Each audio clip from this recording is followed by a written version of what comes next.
C'est un honneur pour moi de vous parler aujourd'hui, vous qui représentez la famille vincentienne de partout le monde. Je m'appelle le Père Hugh O'Donnell. Je suis prêtre de la mission et membre de la province occidentale aux États-Unis.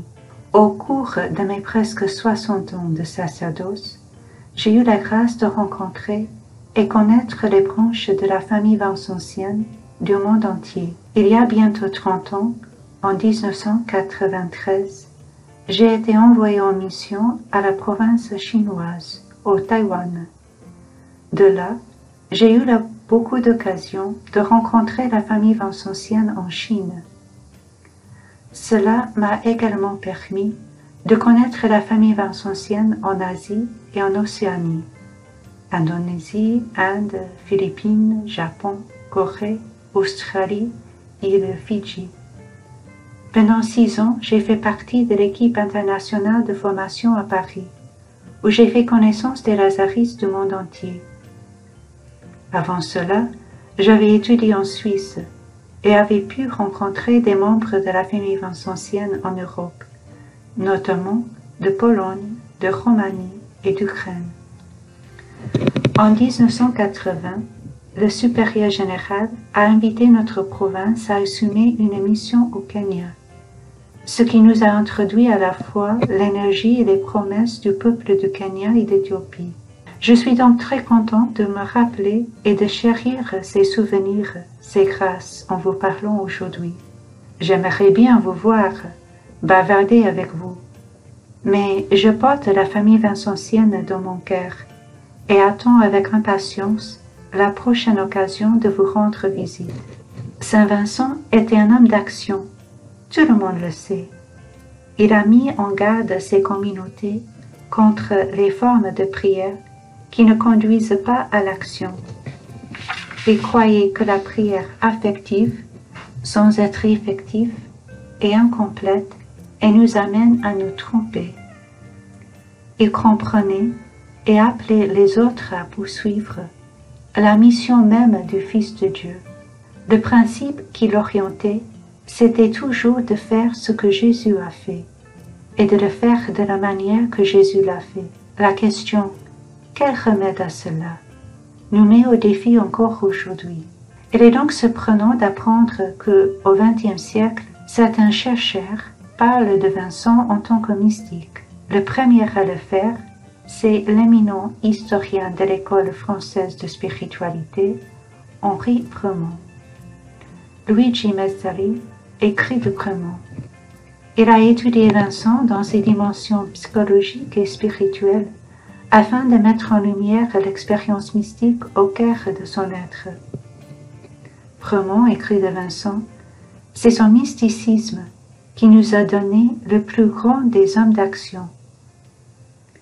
Le Père Thomas, après son élection comme supérieur général en 2016, a insisté sur la qualité de Saint Vincent en tant que mystique de la charité.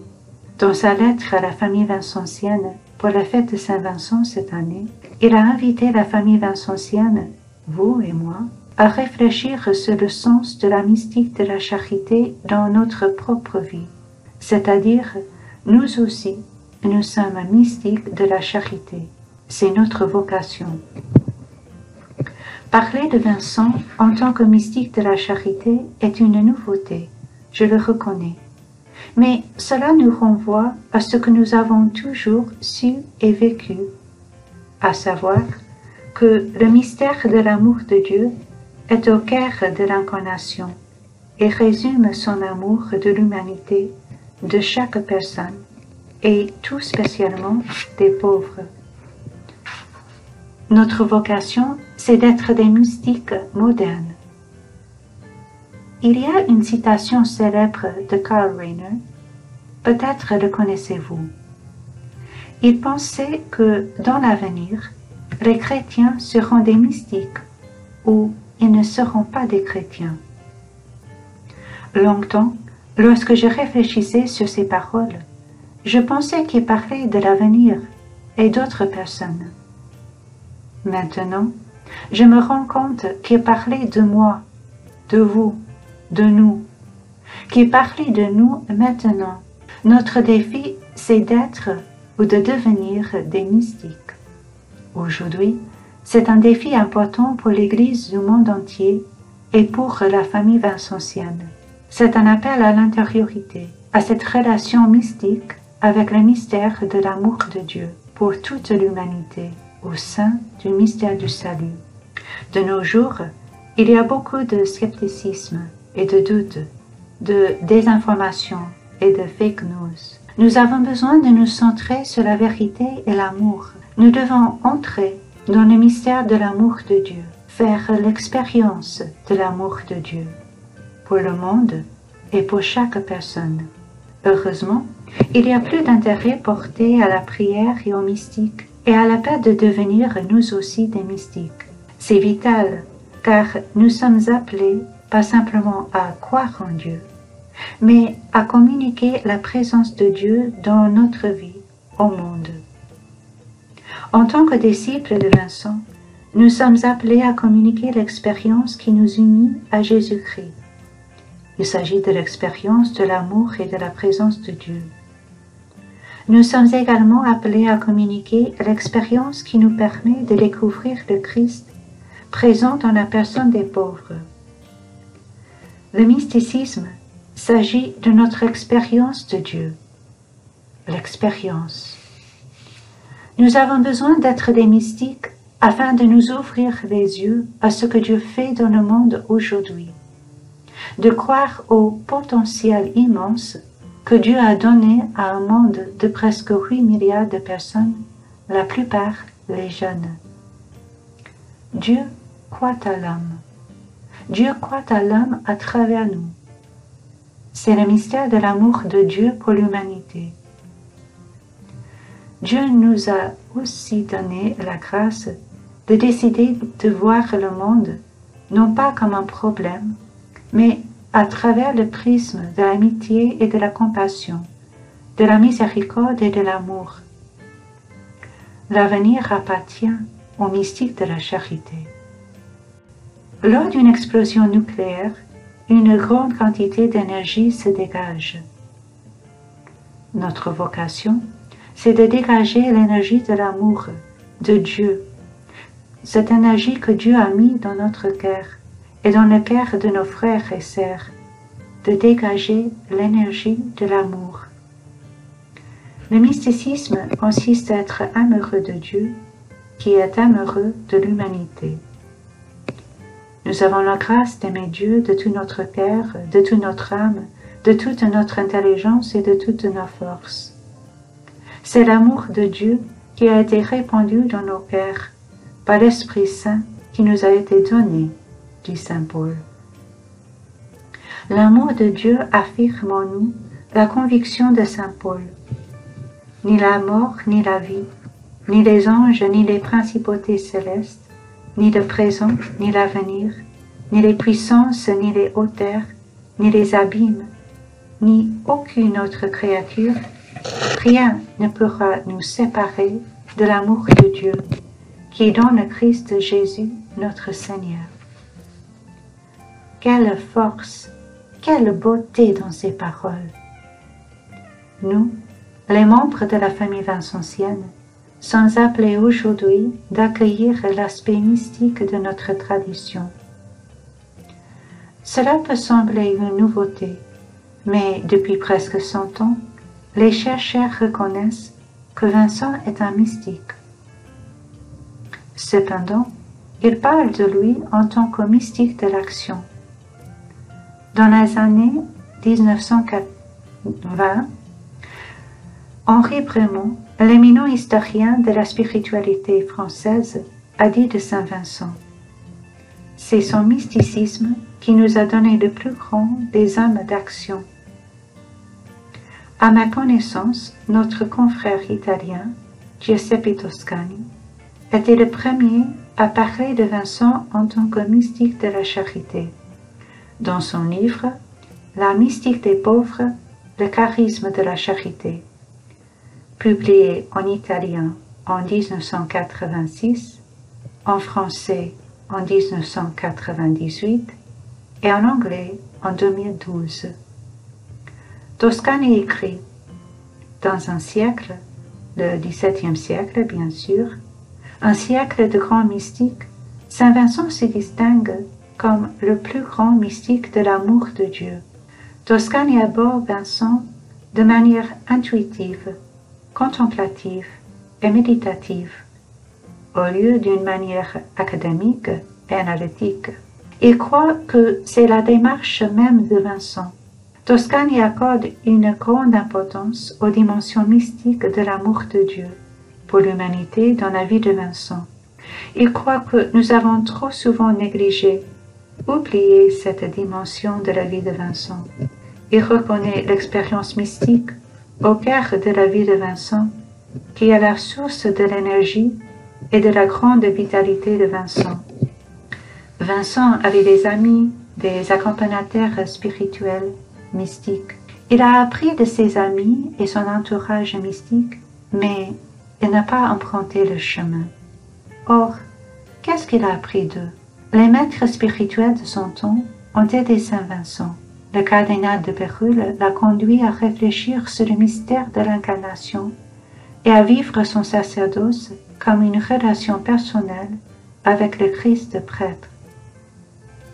N'oublions pas qu'il s'est fait prêtre afin de soutenir sa famille. La règle de la perfection de Benoît de Canfield l'a appris que le chemin le plus simple et direct à la sainteté, c'est de faire la volonté de Dieu. François de Sales l'a appris beaucoup sur l'amour de Dieu et la vocation universelle à la sainteté et à une vie de prière. Sa rencontre avec de Sales était une révélation pour lui et transformatrice. Chez François de Sales, il voyait le visage humain de l'amour de Dieu et il s'est rendu compte qu'il est possible d'être à la fois humain et saint. Il a découvert la douceur et les vertus qui vont de pair. La France du XVIIe siècle fut un siècle de mystiques, mais Vincent n'a pas emprunté ce chemin. Bien que Vincent apprenne des mystiques, il a suivi ses propres vocations. Pierre Defresne, jésuite, dit qu'elle est une des personnes les plus indépendantes de l'histoire. Le chemin de Vincent n'a pas passé par les pratiques ascétiques et mystiques qui visent à une intimité extraordinaire avec Dieu. Non, il était un homme de peuple. Il a entendu l'appel à aller vers les réalités sociales concrètes, les misères des pauvres, où le Christ est présent. C'est parmi les pauvres, en chair et en eau, qu'il a compris. Il a compris qu'il faut faire la volonté de Dieu là. La mission du Christ doit se réaliser entre eux et pour eux. Il a compris que la volonté de Dieu doit se réaliser dans l'histoire entre le peuple. Il a compris que la volonté de Dieu, c'est le service de l'humanité selon l'Évangile, qui se réalise par l'amour plein de compassion du Christ. Vincent a mis en relief ce que ses contemporains avaient oublié ou avaient manqué de souligner, à savoir que la volonté de Dieu est la présence active de Dieu dans le monde. Toscani parle de la conversion de Vincent. Toscani soutient que Vincent opère à partir d'une expérience religieuse particulière, ce que Toscani appelle une expérience mystique. Toscani et André Daudin maintiennent que cette expérience mystique a eu lieu au chevet du moron à Gane que Vincent a confessé. Cela a changé la vie de Vincent à tout jamais. Dans ce cas, il faut dire que le cheminement qui a conduit à cet événement a eu lieu progressivement, surtout, à mon avis, au cours des 3 ans et demi de sa nuit de la foi, la crise de la foi que Vincent a subie. Selon Abelli, le tournant de la crise de la foi de Vincent est sa résolution de vivre l'exigence évangélique. Chaque fois que vous l'avez fait à l'un de ces plus petits de mes frères, c'est à moi que vous l'avez fait. Il prend une résolution ferme et inviolable pour honorer davantage Jésus-Christ et pour l'imiter plus parfaitement qu'il n'avait encore fait, qui fut de s'adonner toute sa vie pour son amour au service des pauvres. En effet, chez Vincent, nous trouvons un nouveau paradigme mystique.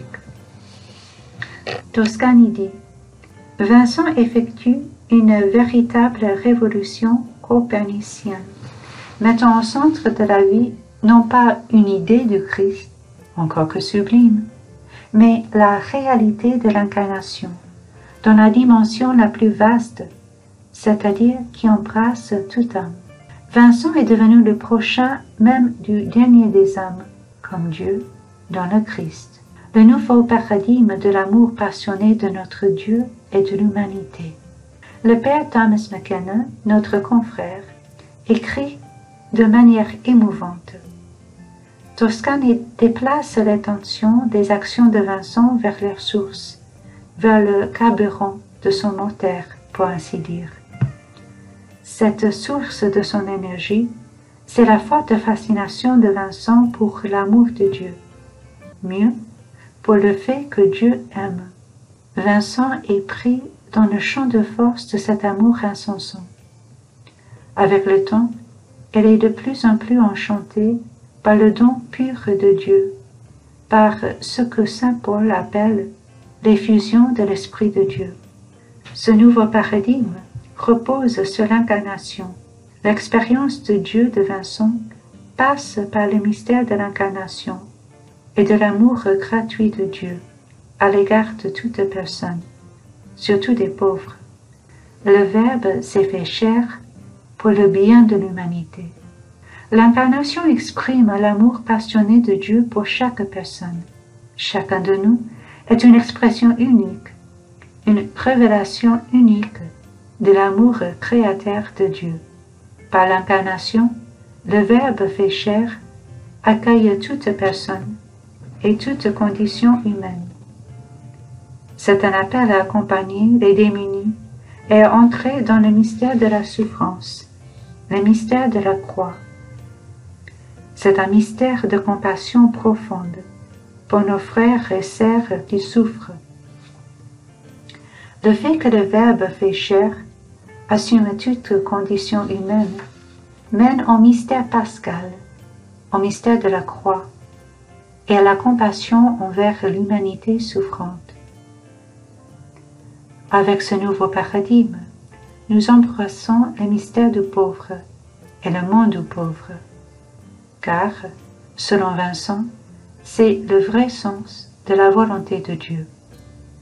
Pour Vincent, l'âme est le chemin direct et sûr vers le Christ. Dans sa rencontre avec les pauvres, Vincent se sentait en présence du Christ. Il était un homme du peuple. C'est le peuple du Seigneur. C'était son peuple. Aujourd'hui, c'est notre peuple.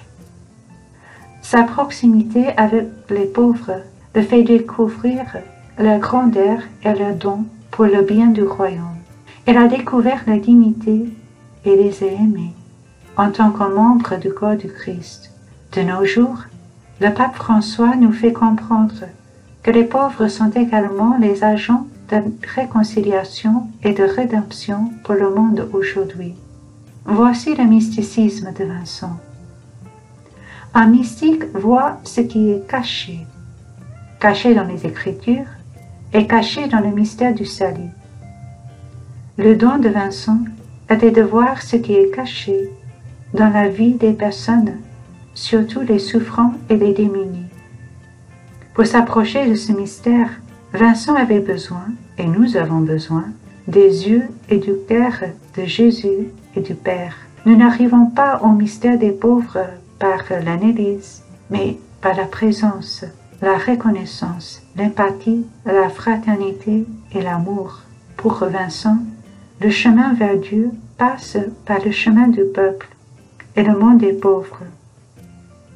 Ce qui caractérise les mystiques est la capacité d'exposer ce qui est caché. Les mystiques de l'Église primitive, surtout parmi les pères grecs, ont exposé le sens caché dans les Écritures et dans le mystère du salut. Vincent est un mystique dans ce sens classique du mot. Les Écritures sont sa source vive et le charisme vincentien se fonde sur les mystères de la Trinité et de l'Incarnation. Mais en plus de ce paradigme classique, de faire attention à ce qui est caché dans les Écritures et dans le mystère de l'Incarnation, Vincent s'est donné, esprit et âme, à ce qui est caché dans la vie et le cœur des personnes, surtout des pauvres. Il est devenu ainsi un mystique de la charité. Merci.